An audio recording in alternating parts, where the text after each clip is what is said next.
أعوذ بالله من الشيطان الرجيم بسم الله الرحمن الرحيم وبه نستعين عونك يا معين اللهم صل وسلم وبارك على سيدنا محمد وعلى آله وصحبه أجمعين adúpẹ́ lọ́dọ̀ Ọlọ́run ọba aláwùrà ọba alágbára jùlọ ọba tó mú a bẹ̀rẹ̀ Ramadan láyọ̀ àtàláfíà mẹ́wàá bẹ̀rẹ̀ Ramadan náà ń tán lọ́nu o torí nígbà tá a bá ti ń rí jọ́ mẹ́jọ tá a ti ń gbààwẹ̀ títí ń pé bí jọ́ mẹ́jọ táwẹ̀ ti ń pé méje ó rí túláàsì mẹ́wàá àti àkọ́kọ́ náà ti ń tán lọ́nu tí ń já sí pé káwọn àtàtìwò yìí sọ fún gbogbo ẹ̀yin tí ẹ bá fẹ́ ṣe Laylatul Qadri Orísun wà ń bẹ̀ fún yín o ẹ pè wá sí Laylatul Qadri yín ká wá bá yín kọ́fà ẹ̀ ká sì bá yín náà sáfẹ́fẹ́ pẹ̀lú ògùn Ọlọ́run insha Allah owó tí wọ́n náà yóò tó nǹkan Ọlọ́run musa gbẹ̀dọ̀ ẹnì kọ̀ọ̀kan wa ọlá nàbì lọ́dọ̀ Ọlọ́run orúkọ mi ni Alhaji Abdulqadir Yusuf ọba ọwọ́ àdúrà lèmi ń jẹ́ tí mo kalẹ̀ sórí ètò Ramadan Kareem ẹ jẹ́ n dúpẹ́ lọ́wọ́ àwọn olóore gbogbo àwọn tí wọ́n dúró tì wá tètò òun fi ń bọ́ sójú wòran yín bàbá wa Professor Ahmad bin Salahuddin aláṣẹ àti olùdarí iléeṣẹ́ Standard Insurance Consultant Limited adúpẹ́ pọ̀ lọ́wọ́ yín bàbá wọ́n kẹ́bùn fún wa wọ́n tún so nígbọ̀wọ́ ọ̀run pípé lórí ètò yìí náà ni alájà wa Balkis Emmanuel aláṣẹ àti olùdarí ilé ìtajà Btex Textiles tó wà ní 447 Bọ́ládé Oṣòdì Lagos ẹ̀yin tẹ́ ẹ bá fẹ́ ra sọdún ẹ lọ sọ́dọ̀ wọn alájà wa Muinat Oyèdélé Ọlọ́run lúgọ àwọn náà kalẹ̀ sí Oṣòdì náà ni o ní Bọ́ládé bẹ̀rẹ̀ àwọn náà ti ń taṣọ àwọn náà kásọ fún wa rẹpẹtẹ Ọlọ́run bá a ṣe dáadáa fún yín alájà wa ìyá Aliya store 457 Agége Motor Road beside Wema Bank Bọ́ládé Oṣòdì làwọn náà wà Ọlọ́run bá wà pẹ̀lú yín ìyá àwọn alájà wa Khadija Ṣọlá ìyá àdínní ọwọ́ àdúrà dáwà foundation àwọn ní ká máa bá wọn ṣàdúrà fún bàbá wa tó bí àwọn nínú bàbá wa Alhaji Abdulyakin Bishiriyu Ọlọ́run bá wa kẹ́ wọn o alájà wa Sharifat Àgbájé Ọlọ́run bá wa foríjì wọn alájà náà Alhaja Infon Ọlọ́run bá wa kẹ́ wọn o alájì wa Rauf Ṣọlá Ọlọ́run bá wa kẹ́ wọn bá wa foríjì wọn kó ṣe kún sinmi fún wọn alájà Kudrat Kọ́lé Towó akí ẹ̀yin náà púpọ̀ ẹ kú àdúró tì wá lórí ètò yìí alájà náà Alhaja Ọ̀yáṣípẹ̀ wọn ni a máa ṣàdúrà fáwọn tó bí àwọn alájà wa Samiat Ọ̀yáṣípẹ̀ alájà wa Fatima Ọlásàndé àtàláhájì wa owó ní kókó Ọ̀yáṣípẹ̀ Ọlọ́run bá wa foríjì gbogbo wọn o Ọlọ́run nẹ́bì lọ́dọ̀ Ọlọ́run iléeṣẹ́ afamọ́kì akínyó akíléeṣẹ́ Yusra Travel and Tours àti Àríkẹ́ Bugatti Bodyline Concept mo kí gbogbo jàmọ́ ọwọ́ àdúrà dáwà foundation àti gbogbo àwọn gúrùpù kọ̀ọ̀kan tó wà nínú ilé inú ìjọ náà Abubakar group Umar Uthman Ali group Ọlọ́run bá mi san yín lẹ́san rí Ọlọ́run bá mi dúró tẹnì kọ̀ọ̀kan yín náà Ọlọ́run ní fi í sílẹ̀ ọlá nàbì lọ́dọ̀ Ọlọ́run la hawla wala quwwata illa billahi al-ali àti gbogbo yẹn aládùúgbò ti wà pátápátá náà o alájà wa Asisat Kelani adúpẹ́ pọ̀ lọ́wọ́ yín Ọlọ́run bá mi dúpẹ́ fún yín o alájà wa Khadija Agoro Ọlọ́run bá mi san yín lẹ́san rí o alájà wa Kifayat Gold Shekoni Gold International Ọlọ́run bá mi wà pẹ̀lú yín a máa retí ọwọ́ tí yín náà lórí ètò Ọlọ́run bá ń gbàdúrà yín o la hawla wala quwwata illa billahi al-ali al-azim ní báyìí a ta kọ́sọ́ sókè lọ́hùn-ún a fẹ́ lọ wo eré Ramadan ẹ̀kọ́ Ramadan tèní eré tí ẹjẹ́ orí ìtàgé ta máa ń ṣe fún yín yẹn ẹ̀kọ́ Ramadan tòní a fẹ́ lọ wò tá a bá wá wò tán tá a bá kú láti bẹ̀ a wà darí sínú Ìlọrin ìlú àfa wa bàbá wa Al-Qur'ani láti gbọ́ wá sí wọn tá a bá wá dé láti bẹ̀ ńkọ́ níbo la tún lọ o a wà pàdé àlejò mi tòní tọ́lá àlejò náà kí n mọ́ ti ibẹ̀ ẹ̀já adé látòkè lọ́hùn náà ẹ̀ṣẹ̀ ẹ̀kú kalẹ̀ ẹ káàbọ̀ kọ́ra sórí ètò iye tó wa Ramadan Kareem ètò alálùbáríkà tẹ́ ń gbọ́ láti iléeṣẹ́ Orísun tẹlifíṣàn iléeṣẹ́ tó lálùbáríkà jù ní gbogbo àwọn tẹlifíṣàn tí ń bẹ ní gbogbo àgbáńlá ayé adúpẹ́ pọ̀ Ọlọ́run bá tún fi ọ́ sọ̀gá Ọlọ́run mọ́ sọ wá dọ̀ wọn sẹ́wọ̀n láéláé gẹ́gẹ́ bí ìṣe wa ẹ ti mọ̀ yí pé bá a bá ti dé láti ìlú Ìlọrin bẹ́ẹ̀ a máa darí sínú stúdíò wa ní pẹ̀lú àlejò tá a bá ní àlejò mi ti wà ń kalẹ̀ pẹ̀lú mi tá àlejò mi lónìí náà ni bàbá wa tá a gbà ní àlejò lánàá láti lè ṣe afamok bàbá wa Fadila Sheikh Alhaji Al-Imam Abdulsalami àwọn náà ni mo tún gbà lálejò lẹ́nìí bàbá salamu alaykum wa rahmatulahi wa barakatu. wa alaykum salam wa rahmatulahi ta'ala wa barakatu. ẹ ṣeun pé àti ẹ̀tún tún yín pé ẹ̀dẹ̀ tún dá wa lóhùn Ọlọ́run mọ́sà bá wa dúpẹ́ fún yín ọlá nẹ́bí lọ́dọ̀ Ọlọ́run. nǹkan tí mo fẹ́ ká yanjú lẹ́nìí òun náà ni ọ̀rọ̀ nípa hajj ìdí tí mo fẹ́ kẹ́ ẹ sọ̀rọ̀ nípa hajj ni wípé ọ̀rọ̀ nípa hajj àwọn èèyàn mọ bó ṣe jẹ́ sáwà mùsùlùmí wọ́n rò wípé àwa mùsùlùmí máa ń rí owó yẹn gbówó yẹn ṣe wọ́n ẹlòmíràn ní 10 million lẹ́ ń kó lọ sí Mọ́kà 10 million lẹ́ ń kó lọ sí hajj ẹ̀ ń bùn lárúbáwá lówó ẹ̀ ń ṣe gbàtàwọ̀ ẹ̀ ń bùn sáwọ́dí lówó ẹ dákun ǹjẹ́ bówó yìí ti pọ̀ tó yìí sótó oore tí ń bẹ nínú hajj ẹ dákun bá salamu alaykum. wa alaykum salam wa billahi minash shaitani rajim bismillahir rahmanir rahim Alhamdulillahi rabbil alamin wassalatu wassalam ala rasulillah wa alihi wa sahbihi ahlillah. Adá ọpẹ́ fún Ọlọ́run. Alhamdulillah. Àìkẹ́ Ọlọ́run Ọlọ́run kó máa bá Ànábì wa Muhammad. Sallallahu alaihi wasallam. Ànábì tó ti yanjú gbogbo nǹkan fún wa. Ní Hajjil Akbar tó ṣe, ó ń sọ fáwọn àlèhùnmá pé al-yawma akmaltu lakum dinakum. Ẹ̀rí lónìí o, Ọlọ́run ọba mi rán mi sí yín, wípé akmaltu lakum dinakum. Òun ti pé ẹ̀sìn yín fún yín. Allah has perfected this religion.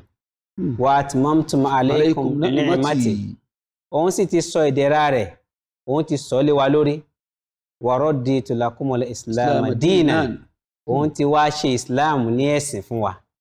Ọ̀rọ̀ hajj tẹ́ béèrè, àkọ́kọ́ ná kí gbogbo wa lọ mọ̀ wípé Islam tá là ń ṣe buniyal Islam ala khams. Ọlọ́run ọba Ànábì ni Ọlọ́run mọ ẹ̀sìn wa yìí lórí nǹkan márùn-ún. Àkọ́kọ́ shahadatu Allah ilaha illallah wa anna Muhammadar rasulullah. Ìmánì pé Ọlọ́run ọ̀kan ni o. Ànábì Muhammad sallallahu alaihi wasallam òjíṣẹ́ rẹ̀ ni. Iqamis salat ká kírun òpó kejì ni. Ita'i zakat ká yọ zakat òpó kẹta. Sọ́mi Ramadan ká gbààwẹ̀ òpó kẹrin gẹ́gẹ́ bí inú àwẹ̀ tá a wà yìí. Wa hajjil bait liman istata'a ilayhi sabila. Ká wá lọ hajj òpó karùn-ún. Ṣé ẹ mọ̀ pé al-imam òpó la pé? Òpó tá a sì pé yẹn ìtumọ̀ ẹ̀ ni wípé tá a bá rí ẹ̀sìn ò tí ì pé o. Àmọ́ méjì nínú òpó yìí ó ní í ṣe pẹ̀lú owó. Zakat ó ní í ṣe pẹ̀lú ká lówó. Hajj ó ní í ṣe pẹ̀lú ká lówó. Imanu billahi wa rasul ká nígbàgbọ́ náà láti òjíṣẹ́ kò ní di owó kó tó gbọ́ lọ́wọ́ bá gbọ́. Owó kọ́ la fi kírun. Owó sì kọ́ la fi gbààwẹ̀. Now ṣé wá rí in tí ò wá yí ọ̀pọ̀lọpọ̀ gẹ́gẹ́ bí ìbéèrè tẹ́ béèrè ni wípé a sọwọ́ nù a lọ pé òpó kan nínú òpó ẹ̀sìn ni. In tí ò dẹ̀ yé wa ni pé kódà àwọn tí wọ́n ní owó tí wọ́n ti ṣe hajj al-imam bá ń sọ fún wọn wípé al-qiyama wọn mì o. Ìdí ni wípé a ka òpó márùn fún wa pé òpó ẹ̀sìn ni hajj, nínú òpó ẹ̀sìn ni hajj wà. Bó ṣe wá jásí pé tó o bá gbọ́ lọ́wọ́n ọba gbọ́ tó o sì gbà Ànábì lójíṣẹ́ ó jẹ ìyà. Nínú òpó Islam ni. Tọ́ ìrun kíkí nínú òpó Islam ni. Jama al-imam téèyàn bá kírun nínú ẹ̀sìn wa ó ní man yabtaghi ghayra al-islam dinan falan yuqbala minhu wa huwa fil akhirati minal khasirin. Ẹni tá a bá ti rírun nínú ẹrú rẹ̀ ó dẹni òfò ni. Àbí? Bẹ́ẹ̀ni. Tọ́ ẹ̀sìn wa jẹ́ kó yé wa pé tó o bá ti kírun tó o bá gbàwẹ̀ tó o sì jẹ́ mùsùlùmí nǹkan ti ṣe nìyẹn o. Kódà ẹni tó bá mọ̀ọ́mọ̀ fàwẹ́lẹ̀ tó já tó lóun ò gbàwẹ̀ kàfàrà rẹ̀ ni pé yóò gba àwẹ̀ 60. Ọlọ́run tó wá ní tó bá tún wò wọn Ọlọ́run lòun ó tún gbà wọ́n àti bídá kó má gbà. Kò tún gbọ́dọ̀ díkan kankan nú ẹ̀. Àwẹ̀ nìyẹn ṣé bí inú òpó ni. So àwa rí hajj yọ kó inú òpó ẹ̀sìn wa ló ṣe jásí pé ìwọ tó lówó náà tó ti lọ hajj o. Ọlọ́run ó bí ọ toró pò ní o. Ọlọ́run mọ̀ pé o ní capacity yẹn o ní finances yẹn. Ẹlòmíì wá ń ráwọn èèyàn ni òun ò tí ì lọ ẹ̀rù ń bà. Wọ́n ní ìdájọ́ ojú ẹsẹ̀ lọ́lọ́run máa ń ṣe fún èèyàn bẹ́ẹ̀ ṣé wọ́n ń wá bí ni. Ààyè àforíjìn ààyè kẹ́ táwọn èèyàn ti ń lọ tọrọ ọ̀kẹ́ táwọn èèyàn ti ń lọ tọrọ oore táwọn èèyàn ti ń lọ tọrọ àánú. Ṣé wá rí táwọn míín ṣe rò pé ṣáwọn ń waste owó ni waste owó jàmá nítorí wípé hajj tá à ń sọ yìí ẹ̀san hajj tọ́lọ́run gbà tó bá gbà fajazahun aljanna. Owó tá a lá fẹ́ fi lọ hajj a fẹ́ fi ra aljanna ni. Allahu akbar. Bónọ́ọ̀sì lọ́lọ́run ṣe fún wa. Pé kátẹ̀ nìkan wá gbé ọba tí ń sìn wá tá a là ń sìn. Kí ẹnìkan wá gbé kíní kalẹ̀ ní sọ kí ní tí mo gbé kalẹ̀ yóò aljanna ni o táwọn náà dẹ̀rí pé yes kí ní iye aljanna ni lóòótọ́ ẹ wá dá èló wá ní 9 million èló ní 10 million tá a fẹ́ lọ hajj. Kán wá sọ fún pé nítorí fẹ́ rà yóò di 200 million ni tọ́ nira tọ́ dẹ̀ lọ́kọ́ tó bá ti ra aljanna ni. In tí ò wá yí àwọn èèyàn ni wípé Ànábì wa Muhammad Ànábì tó bá ti di akhiru zaman tó bá ti di ìgbẹ̀yìn ayé nírú àwọn àsìkò tá a wáyé ó sọ fáwọn sọ̀hábà ó ní àwọn ọ̀ràn ojú ohun tí ó mọ lọ hajj òun pín sọ́nà mẹ́ta. Àwọn kan ó mọ lọ lè lózà wọ́n lọ tourism ni wọ́n kàn lọ on tourist ni and hajj ò kì í ṣe pé a lọ on tourist o a lọ ṣe ìbádà nítorí a ti jẹ́ pé wá pé nínú òpó ẹ̀sìn ni ó wà Ọlọ́run la lọ sìn níbẹ̀. Àwọn kò máa lọ lè tìjára wọ́n lọ ṣe business ni torí ẹ̀ lọ́pọ̀lọpọ̀ wa la ṣe wò pé ọkàn lọ ń wé sowó ìmáàmù ẹ̀ mọ̀ pé níjọ́un káwọn bàbá wa àtàwọn bàbá wa tó rí ájì lọ ẹ̀ mọ̀ yìí wàhálà tá a ṣe. wọ́n ṣe ẹlòmíì wàjọ ẹlòmíì ṣe gbogbo ẹ̀ ẹlòmíì rò pé. kódà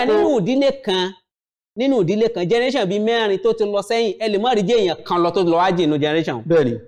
nísìnyí àwa ń lọ amọ́mọ lọ à ń lọ amúyàwó lọ à ń lọ amọ́rẹ́ lọ. so ni wípé àwọn kan máa lọ wọ́n kàn lọ ṣòwò ní owó táwọn míì lọ ń ṣe náà làwọn míì ṣe wọn pé ọ̀dà pé ájì yẹn wà valued. àwọn míì ó sì máa lọ lè rèé ṣe kárí mi ni. kárí mi. A lọ hájì à ń tàwáàfù à ń gbéra wa sórí kinní à ń gbéra wa sí ìyún làwọn kan ní tẹ́ṣẹ́ òkúta kan lọ ń ṣeré ń bẹ̀ ní ṣówó tán sọ yẹn wọ́ tiẹ̀ ṣá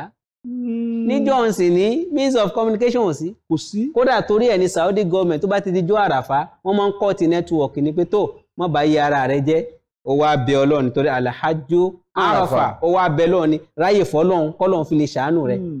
tó ní pé ìntàfẹ́ rí látara hajj ni wípé oníta bá ṣe hajj òun sọ wá dọmọ tuntun ẹ̀ṣẹ̀ tá a ti ṣẹ̀ Ọlọ́run ó bá wa parẹ́ yóò clear file wa. So the reward of hajj nǹkan tó jẹ́ pé ó ní agbára púpọ̀ ni hajj tá a dẹ̀ ń sọ yìí bá ṣe ní òpó ni nínú òpó ẹ̀sìn Islam nǹkan tó jẹ́ sí pé ẹ̀ẹ̀kan péré ni lọ́dún.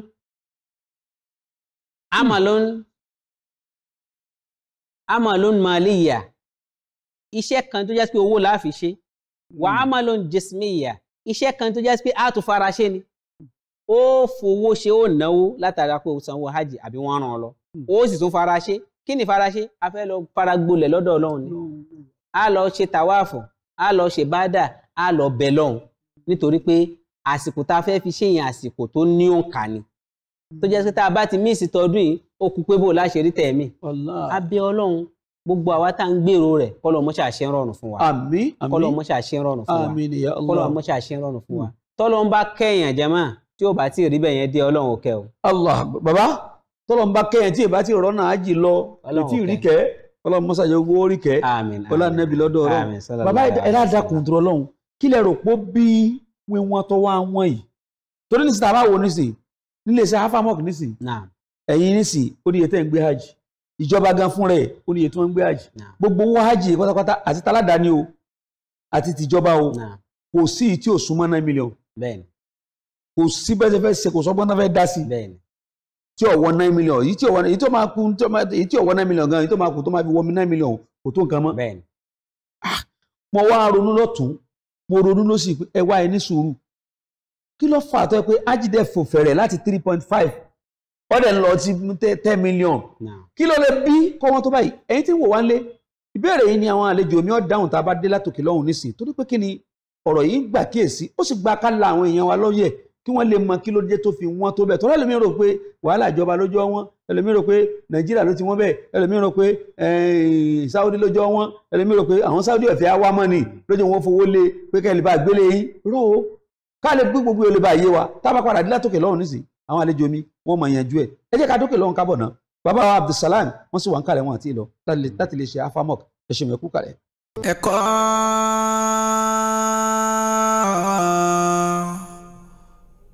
Ramadan ẹ̀kọ́ Ramadan.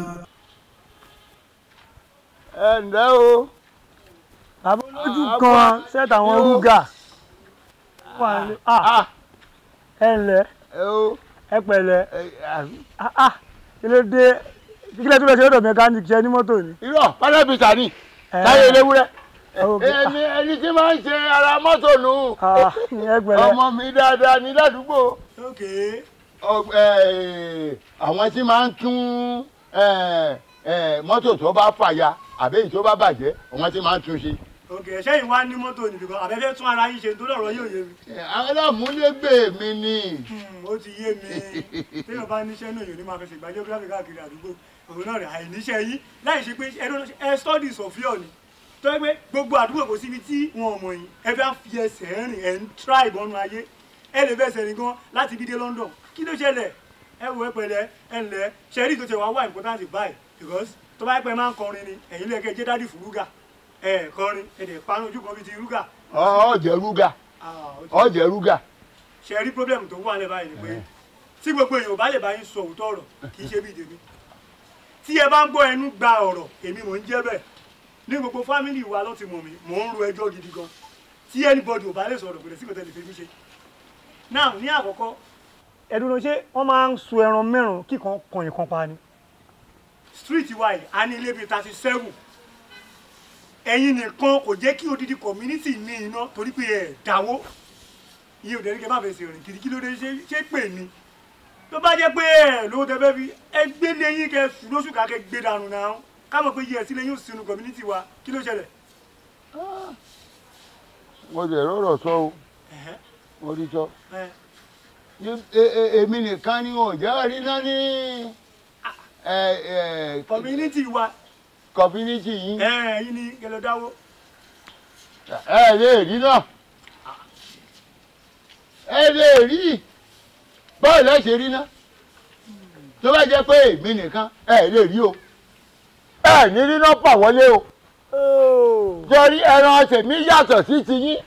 àgùntàn lẹ́yìn àgbolé mi a lè jọ jóra wa pọ̀ níbi kan kí n má kankan padànù ẹgbẹ́ náà yín ẹ má gbégbá wájú ilé mi ẹgbẹ́ gbábọ̀ mi. kò wá sí nǹkan tó burú kẹ́hìn náà ṣoṣù kàkẹ́ gbélé yín kúrò ládùúgbò ká mọ̀ pé kò sí yín ládùúgbò. ṣé bàbá rẹ ló bá ara rẹ. ẹlẹ náà lè ṣe lẹ pieces tẹ ẹkọ tẹsẹtẹ ẹ tún fẹ́ máa ṣakọ lórí ilẹ̀ pieces can you just imagine lórí ilẹ̀ pieces àwọn tó wá kọ́ a plot kí wá ní káwọn ṣe bó tẹ pé lóòótọ́ èmi ò tí ì kọ́lé o bọ̀ mo rent ibi tí mò ń gbé ni bọ̀ èyí tẹ wá kọ́lé náà pieces lẹ́kọ̀ọ́ náà. yes. bàbá ẹ wo èmi ẹ wọlé ẹ mú jáde. èmi mà ní. wọ́n sọ fún ọ pé èmi lọ ń bá wí. mo mọ̀ yín dáàdi rúgà. sọ́ọ̀tì mú kankan. kárí torí tí mi ṣe mú nǹkan. ṣé ẹ gbọ́ o ẹ rí o ẹ rí bí ṣe ń ṣe o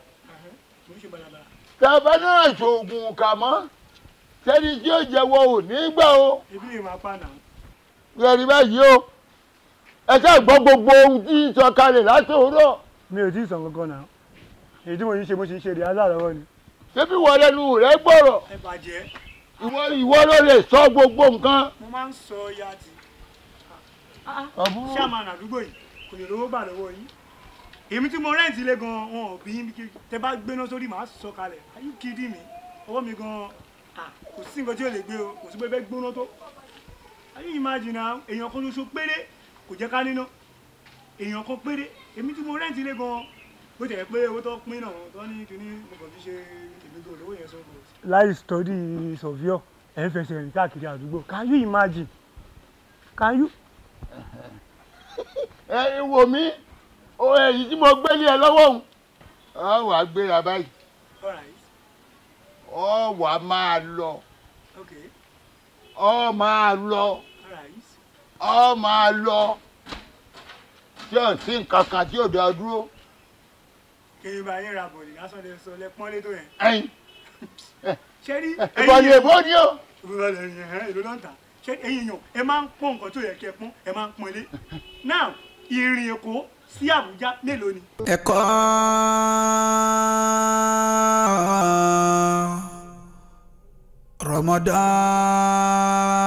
Ramadan ẹ̀kọ́ Ramadan. لا ما عاد يرعبني ظلم يهددني لا شيء أخسر. àwọn kan tó jẹ́ sí pé gbogbo àárọ̀ wọn pátá ọlọ́run ni wọn kó wọn jọ ọlọ́run nígbà kọ̀ọ̀kan tó wá fẹ́ dọwọ́ ọ̀sẹ̀ ní ìrọ̀lẹ́ málẹ́ lọ́lọ́run àmọ́ dédé díẹ̀ dídé òun náà kò tún ní pẹ́ kí èèyàn padà sọ́dọ̀ ọlọ́run dídé òun náà kò tún ní pẹ́ tí wọ́n fi padà sọ́dọ̀ ọlọ́run èyí ń júwe àwọn àfáà fún ọ nìyẹn o nítorí ayé ti bàjẹ́ ẹ ti mú amọ́ra wa gbogbo àwọn àfáà tán ní ayọ̀ ọkàn pẹ̀lú àléfù bàtà wọn tán kọ́ mọ́ àti náà kọ̀ọ̀kan ọ̀kan tán rí lérí ẹ̀ wọn ò jọ yín lójúmọ́ àwọn tí wọ́n gbé ọkọ̀ dẹ̀ndẹ̀dẹ̀ndẹ̀ tí wọ́n kọ ilé dẹ̀ndẹ̀dẹ̀ndẹ̀ àwọn ilẹ̀ mọ̀ láàfáà gidi òun làwọn náà fi wọ́n ń sá eré àsápajúdé ẹ̀yìn yìí náà lẹ́nu wọn láré ẹ̀yìn yìí náà lẹ́nu wọn láré gbogbo àwọn àfáà tí wọ́n wọkọ̀ bẹ̀bẹ̀bẹ̀ lẹ́mọ̀ láàfáà àwọn oníkéwú ẹ̀ka wọn kún. sifatul ulama ìròyìn wo ló rí lára àfa tó fi hàn pé àfa gẹ́gẹ́ rèé jẹ́ ń já ọ sí yìí náà tó bá ti mọ̀ yìí náà. hunaka iddatu sifatin. àwọn ìròyìn kan bẹ àwọn fọ́tò kan bẹ tó mọ̀ yìí lára àfa tó fi hàn pé àfa gidi rèé àkọ́kọ́ mẹ́. an yakuna rabbaniyyan. àtọ́jẹ tọ́lọ́ǹtà nẹ́bí kò ní í yó kò sì ní í rù kò ní í yó ebi ò ní pa kò ní í sara kò sì ní í gbẹ. rabbaniyyan. afa àtọ́lọ́hún yóò máa fi ẹ̀mí ṣiṣẹ́ lọ́dọ̀ ọlọ́run ẹ̀mí rẹ̀ yóò máa lọ́dọ̀ ọlọ́run níṣẹ́ lóòrèkóòrè ò ní káàrámù mọ́ lọ́wọ́ inú ilé rẹ̀ ò ní máa rún ọrùn nǹkan jíjó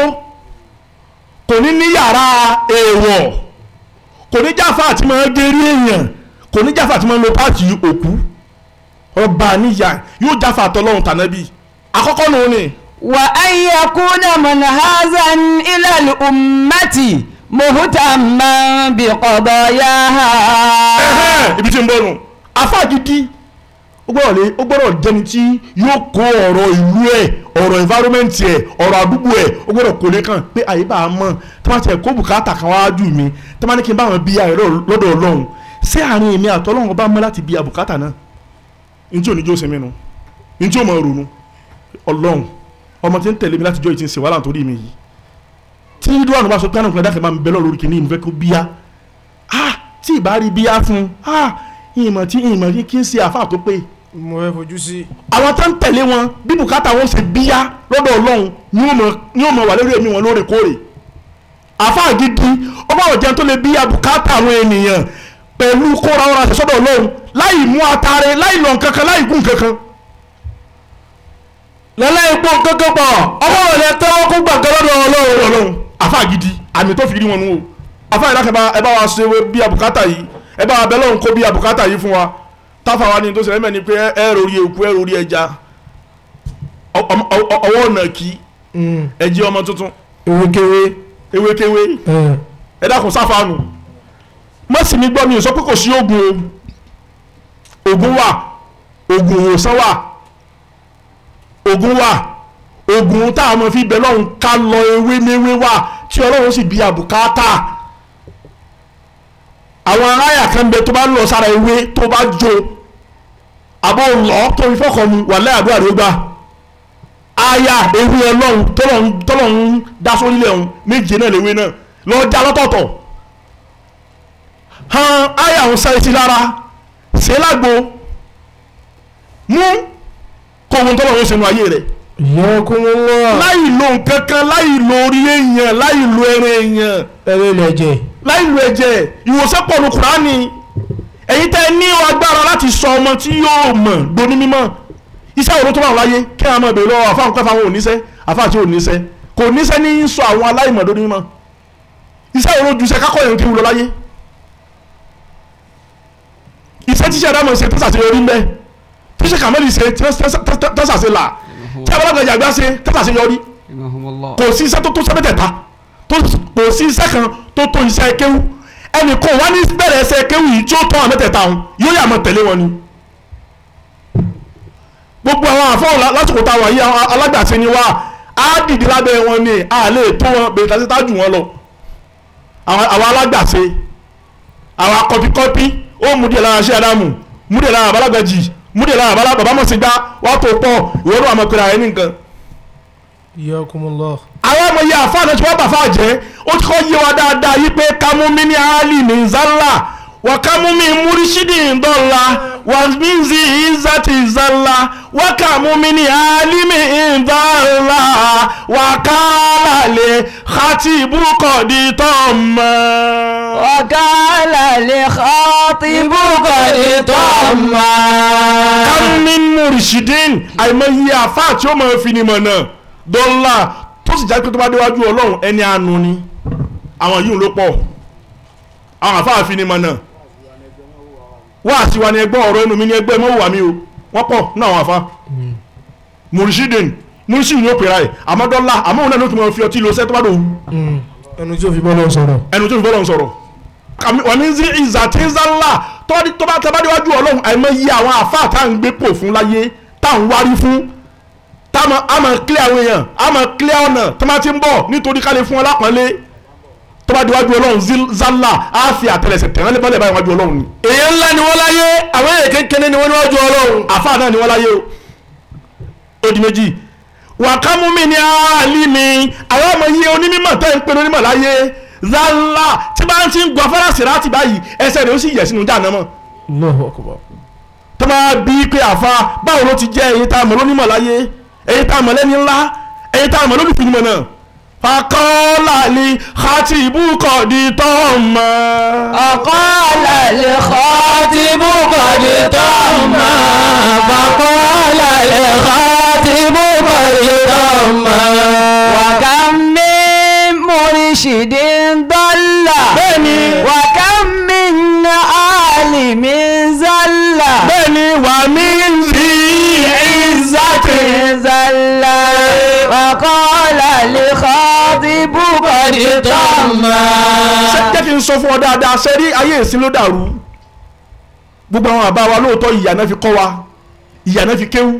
ìyà náà fi tà á ọlọ́run wa lóhun dé òun gbẹ̀sán dé lára àwọn ọmọ nífi ń kí àwọn ọmọ láyé ìsìn ẹ wà láwọn ọmọ àgbàlagbà tí wọ́n wà nípò àgbàlagbà tí wọ́n ń lo ìdẹ̀kùn tó ń lo ìdẹ̀ra táwọn àbá wọn ò dúró lánàá wọn ò lórí èèyàn o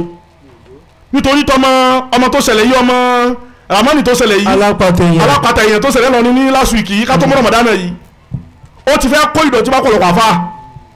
tẹ́ bá rí àwọn ọmọ àfa àwọn àfa ọ̀dọ́ míì àwọn àfa àgbà míì tọ́lọ̀ ń bá kẹ́ ẹ má fojú sí pé ń lo èèyàn o ẹ má sì láfa gẹ́rígẹ́rí o kọ́lọ̀ má wàá bínú sí yín o nítorí pé kéèyàn máa dábàá ẹ̀ṣẹ̀ ni o àwọn àbá wa jìyà kéwú lánàá wọ́n ṣe wàhálà kéwú lánàá tọ́lọ̀ ń bá ṣe dá àti gbẹ̀sán wọn dé ó lè gbé gba ara wa o tí Ọlọ́run fẹ́ dá arọ́lá nínú kéwú tí Ọlọ́run fẹ́ dá arọ́lá nínú mímọ́ wàhálà táwọn àbá tí wọ́n wá sí lánàá tí ó wá dé tí ó wá di ọ̀rọ̀ fáwọn lónìí àwọn àbá máa ń kọ́ nìkan gbà kan yí pé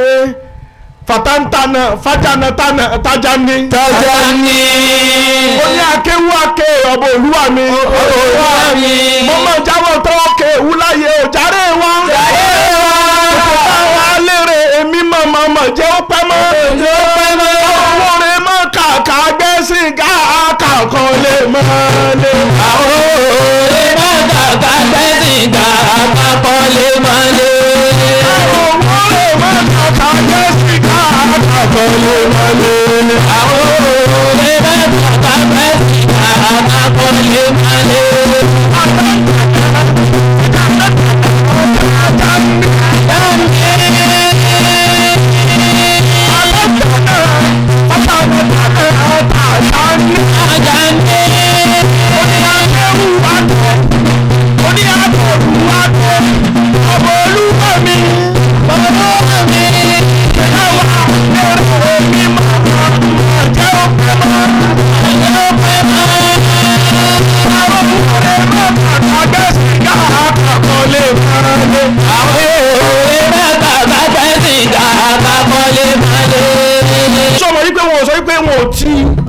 kárówó kọ́lé síwájú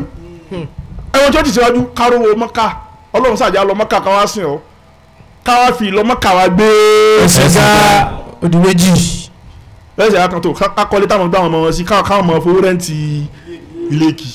Ayyakumullah. ẹ̀wọ̀ ẹ̀kọ́ tí ń bẹ lára àwọn àfáà wa àwọn àfáà wọn yẹn ń ṣe agérigéjì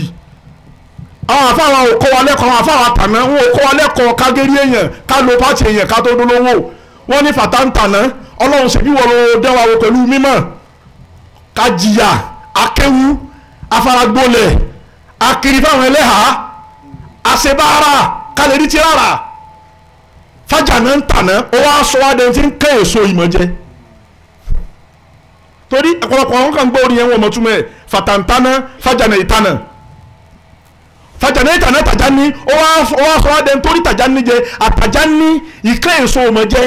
ó dánwà wò pẹ̀lú kálíkè tó wà dánwò ní kéwú tí a máa ń rí ẹgbẹ́ yàn tóun ń kàwé láàrin ọdún mẹ́fà ó ti gba sàtí ó ti ríṣẹ́ ìwọ sì mẹ́lẹ̀ kéwú ó ti parí sanáwì ó ti parí tẹ̀síìrì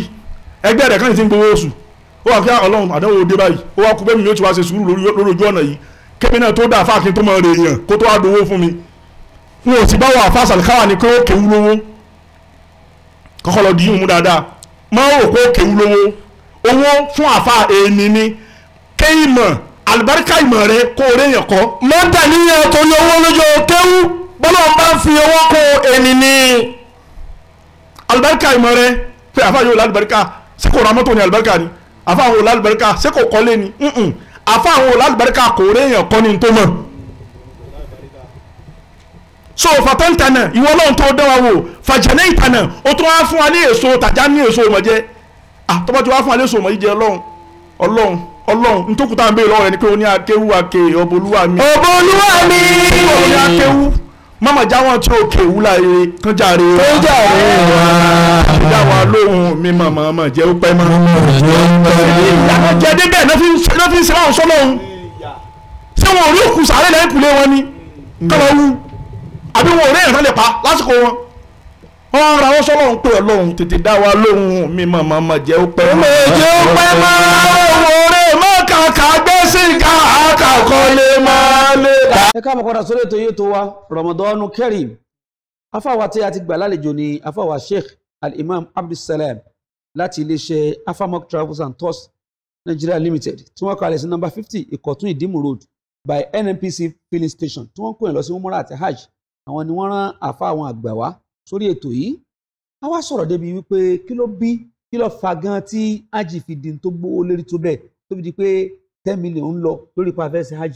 bàbá kílẹ̀ rò kó ṣẹlẹ̀. alhamdulillah kò sí tó ṣẹlẹ̀ ju wípé hajj wọn lágbàáyé torí pé ìlú tá a ti fẹ́ ṣe hajj kì í ṣe nàìjíríà ìlú Saudi Arabia ni wọn sì ná náírà ń Saudi owó tán ná ní Saudi ní riyal now in tó bá fi lè mú wa pé ẹ fẹ́ lọ láti ìlú yín lọ sílùú òkèèrè owó tá a máa fi ń trade jù ní dọ́là lónìí nísìn dọ́là ti wà bí 1.50 ọdún tẹ́ ẹ sọ pé ájì wà bí 3 million 3.5 níbi 2023 yẹn dọ́là láwọn ọdún yẹn kò lè ju bí 650 700 lọ tá a bá ra dọ́là lónìí lọ́wọ́ àbókí nísìn àmọ̀ra bí 1.5 so definitely ó ti multiply times 2 nítorí pé náírà wa làwa san táwa rò pé ó gọbọi tán bá ṣẹ́ náírà wọn sí dọ́là ẹ rí pé owó yẹn ti wálẹ̀ a wá ṣẹ̀ṣẹ̀ wá convert dọ́là yẹn lọ sí riyal so ìyẹn ti jẹ́ kí so àmọ́ tó ti bẹ́ẹ̀ náà ó tún cheap fún wa nílùú ní nàìjíríà compare with àwọn ìlú mi ló ṣe jẹ́ pé nínú àwọn èrò tá a tún kó jù lásìkò yìí àwọn diaspora ni torí kára amẹ́ríkà lọ hajj kí ni ó fà tọ́ ẹ pé táwọn ará amẹ́ríkà bá fẹ́ lọ mọ́ta àwọn yẹn ó wọ́n lọ́dọ̀ wọn wọ́n á wá sí nàìjíríà wọ́n wá torí wọ́n convert owó tiwọn yẹn torí bí nǹkan ṣe ga ní gbogbo àgbáyé nìyẹn owó táwọn fi lọ bóyá wọ́n fẹ́ fi bí $13,000 or $14,000 lọ tábà sì convert gbogbo tó fẹ́ fi lọ gbogbo tá à ń sọ pé bí 10 million 9 million táwa ń gbé hajj 9 million tá à ń gbé hajj nísìn bóyá gbogbo tá à ń sọ yìí ó lè má ju bí $4,000 $5,000 lọ ó pè wọn kí wọ́n fi wá kán wá láti ibi kan lọ because ó tún wọ́n náà lọ́dọ̀ tiwọn lọ́hùn ló jẹ́ pé aláwọn diaspora nínú ètò wa sì ní àwọn diaspora gan subscribe because láti lọ lọ́dọ̀ tiwọn yẹn wọ́n rí pé wọ́n sì ní lè lónú allocation ìlú tán wà nítorí pé ọmọ nàìjíríà ni wọ́n inú allocation nàìjíríà náà ti lọ so ní tó bí nìyẹn tó ti bẹ́ẹ̀ náà áàjì tó cheap fún wa nílùú nàìjíríà. Masha Allah ọlọ́run musa bá san ilé san rẹ̀ pẹ̀lú àlàyé tí ẹ ṣe fún wa yìí ó wá ti yé nísìnyí pé kì í ṣe pé nàìjíríà nìkan láàjì tí wọ́n ní gbogbo àgbáńlá ayé òun náà ni ó ti rí bẹ́ẹ̀. now gẹ́gẹ́ bí iléeṣẹ́ Afamok bí èlò gan ni Afamok fẹ́ gbé àjì wọn lọ́dún yìí. tó alhamdulilayi bí èlò là ń gbé àjì wa ni a ti ń gbé ní alimam àwọn èèyàn ti ń sanwó kódà ètò ti ń lọ ọ̀rọ̀ airline pẹ̀lú ògo ọlọ́run á gbéra lọ́n the 26th of May lágbéra fún hajj ọdún lórí Qatar Airways hajj 2025 a sì padà ní 12th of June pẹ̀lú ògo ọlọ́run nílé iṣẹ́ tiwa ọ̀sẹ̀ mélòó ni ẹ̀ ọ̀sẹ̀ mẹ́ta péré náà pẹ̀lú ògo ọlọ́run so tí wọn bá tiẹ̀ sáré gba ọdẹ oṣù kan níbi iṣẹ́ ìsìn alágbára ọlọ́run pẹ̀lú ògo ọlọ́run a tún ṣàdúrà mọ́kà kó tó gbé pẹ̀lú ògo ọlọ́run so à ń gbé bá a ṣe wà ẹ́ à ń gbé ní 9 million léyìí tó já sí pé ó wà reasonable ju gbogbo àwọn ìtààmọ́rí lọ pẹ̀lú nǹkan tá a kà kalẹ̀ oúnjẹ àárọ̀ àtalẹ́ ilégbé ní Mẹ́kà àti Madina tó súnmọ́ haram ziyara tó pé àti ètò mọ̀ṣáìrì wa Mínà wa Arafa wa Muzdalifa wa ètò yẹn náà ti wà ń bẹ̀ àti flight ticket ká lọ ká bọ̀ ní àwọn ọjọ́ tá a fẹ́ lọ yìí. ẹ dákun nípa ọ̀rọ̀ múná yìí mo fẹ́ béèrè ìbéèrè kan torí pọ̀lọpọ̀ sọ pé èmi náà wà nídìí iṣẹ́ mo ra nídìí sísẹ́mù yẹn mo ń láti béèrè kọ́kàn àwọn tí wọ́n ń wò wá kó lè clear ni o ọ̀pọ̀lọpọ̀ àwọn iléeṣẹ́ aládàáni náà máa ń sábà ní challenges ní Mínà Àràfá nǹkan kan òun tó jẹ́ pé àwọn míì irú 2023 ń sìn ara àwọn kan tó jẹ́ pé wọn ní tent tó jẹ́ pé ìta báyìí ni wọ́n fi wọ́n sí tí wọ́n ní tent ti tán ọ̀dọ̀ Saudi padà apologize ó wà nù apology tí wọ́n padà ṣe fún Nàìjíríà pé ká má bínú kankan yẹn tó jẹ́ pé wọ́n padà tún send owó díẹ̀ sí wa but a rí i pé kíní yẹn kò affect state àwọn ní international ló affect tí wọn ẹlòmíì tún àrílé wọ̀ ẹlòmíì wọn ní tent kíní kankan at the end of the day à ń gbọ́ pé wọ́n ní pé allocation tí Saudi prepare kalẹ̀ ó kéré sí àwọn èèyàn tí ó wọlé bàbá àwọn afamọ́ọ̀kì ń kọ́ sí torí ọ̀dọ́ kì í sọ pé bóyá torí pé mo máa fámọ́ọ̀kù rí o torí mi lọ ní tẹ́ǹtì afamọ́ọ̀kù mo rí pé ọgbọ́n wo láfamọ́ọ̀kù dá sí. alhamdulilayi ṣe rí gbogbo táwọn ti rí tẹ́ǹtì nígbà táwọn kan wà ní ìjákulẹ̀. alhamdulilayi n tó ṣẹlẹ̀ ni wípé gbogbo yẹn náà Saudi ló fà á lọ́dún náà àmọ́ wọ́n ti wá jẹ́ kó yé gbogbo wa nísìn bá a ṣe wáyé iye allocation tá a fẹ́ lò Saudi ti take rẹ́kọ́ọ̀dù ẹ̀ kódà ká tó bẹ̀rẹ̀ Ramadan allocation of tent àti ṣe mọ̀ṣáírì location wa àti mọ̀ bá a ṣe wáyé so ètò yẹn wọ́n ti ṣe kalẹ̀ àti ti sanwó ẹ̀ kalẹ̀ tó fi já sí wípé ètò tá a ṣe ó kéré sí iye àwọn èèyàn tó wọlé kò sí tó jọ mọ́ kódà kò lè ṣẹlẹ̀ mọ́ fún gbogbo tí ń ṣe international ká tó wá nílé iṣẹ́ tí Afamok Tours and Travels kò sírò nǹkan báyìí tó ṣẹlẹ̀ pẹ̀lú ògo Ọlọ́run. alhamdulilayi àti Afamok wọn kú oríire wọn ti ẹ̀kú àjàbọ́ torí nígbà tí wọ́n sọ pé wọ́n máa já àwọn kan o wọ́n láti pọ̀ jù kíní kankan àràbẹ̀rẹ̀ sí fàdúrà àrùjagun pé Ọlọ́run Afamok èèyàn wa ni o brọ́dà wa ni o Ọlọ́run bá kà á mọ́ wọn o wọ́n lọ́nà ẹ̀dí ṣe báyìí chairman kọ́kọ́ send message yẹn sí ministrate pé àfọ̀bà alhamdulilayi àti pèrègede o pépà gbé ó wà ní ìwé ìròyìn gbogbo ẹ̀ lárí ọlọ́mọ sábà sẹ́yìn ilẹ̀ sáré ọlá nàbí lọ́dọ̀ ọ̀rọ̀ tó Afamok nípa ziyara tẹ sọ yẹn sáwọn alálàájì yìí máa sanwó ziyara lọ́tọ̀ ni àbí wọ́n ti yọ wà nù. pẹ̀lú ògo Ọlọ́run kò sí owó tálálàájì ò sanwó ju owó àdáyà lọ ẹran àdáyà ziyara ni oúnjẹ ni kò sówó kankan tálálàájì ò sanwó. hòtẹ́ẹ̀lì tí wọ́n jẹ sí kọ́. hòtẹ́ẹ̀lì gbogbo ẹ̀ ó ti wà. bẹ́ẹ̀ni tí wọ́n máa bí sùn. pẹ̀lú ògo Ọlọ́run gbogbo ẹ̀ ti wà ń bẹ̀. so kódà àwa tún ṣètò pé a tún fún wọn zemzem lọ́fẹ̀ẹ́. mọ̀jánà. pẹ̀lú ògo Ọlọ́run láì ní sanwó. a tún ṣe tá a bá ti ń dé airport tó tá à ń padà sí Nàìjíríà a fún wọn ní zemzem lọ́fẹ̀ẹ́ pẹ̀lú ògo Ọlọ́run. Masha Allah ẹ dákun ẹ bá ń sọ nọ́mbà Afamok. tọ́ ẹ sọ nọ́mbà ẹ̀yin tẹ́ wà nílé tẹ́ fẹ́ lọ Mọ́kà àtọ́dún iṣẹ́ tí mo fi tẹ́ bá lọ báyìí sẹ́ẹ̀tì bó gbọ́ àlàyé tí wọ́n ṣe báyìí sẹ́ẹ̀tì bó ti sọ jù ọ̀yà nọ́mbà Afamok ẹ̀ bá ń sọ ẹ kọ́lẹ̀ o. ẹ pé aláṣẹ àtolùdarí ilé iṣẹ́ Afamok. ẹ jẹ́ n sọ kíníkan fún yín ẹ jẹ́ n sọ kíníkan fún ara lé sẹ́ẹ̀rì even ìwọ tí o tí lágbára àti lọ nísìn sì kọ́ nọ́mbà yìí lẹ̀ torí ijọ́ mi tó ní ìdí pé mi náà fẹ́ lọ Mọ́kà àbọ̀ fẹ́ fi introduce Afamok wọ́n fẹ́ introduce àwọn èèyàn táwọn èèyàn kan lè bá lọ Mọ́kà tọkàn wọn balẹ̀ Afamok ni ọ̀yà ẹ bá ń kọ́. ẹ pé aláṣẹ àtolùdarí ilé iṣẹ́ Afamok Tours and Travels Alhaji Mustapha sórí 08033045825 08033045825 kẹ́ pé Alhaji Abdulsalam tí mò ń bá yín sọ̀rọ̀ yìí Director Operation sórí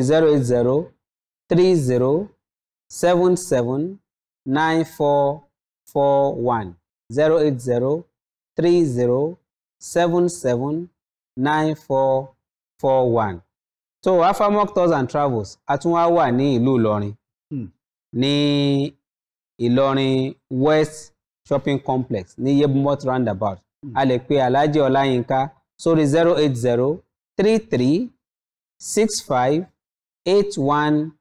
08033658157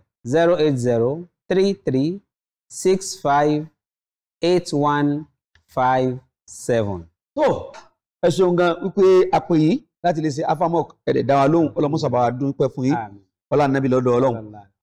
àwa ní àwọn ẹ̀bùn kan fún yín tí a fẹ́ fún yín ní agbára Ọlọ́run. ẹ gbà àwọn ìwé yín nìyẹn mo dúpẹ́ ẹ ṣeun gan. wọ́n láwọn ẹ̀bùn fún yín rẹpẹtẹ o ó yẹ kí n fún yín láwọn ẹ̀bùn kan lánàá máa wá fún yín gbogbo ìpapọ̀ lénìí sẹ́rí eléyìí tó mú mẹ́rin ní Al-Qur'ani eléyìí Àríkẹ́ Bugatti body line concept àwọn ni wọ́n fún wa pé ká máa fún àwọn èèyàn àwọn àtọkọ wọn alájà náà alájà àpésìn wọ́n ní ká fún yín. Jazakallahu khairan. Àmín ya Allah. Iléeṣẹ́ wọn mọ̀ gbòòrò sí ọ. Láti iléeṣẹ́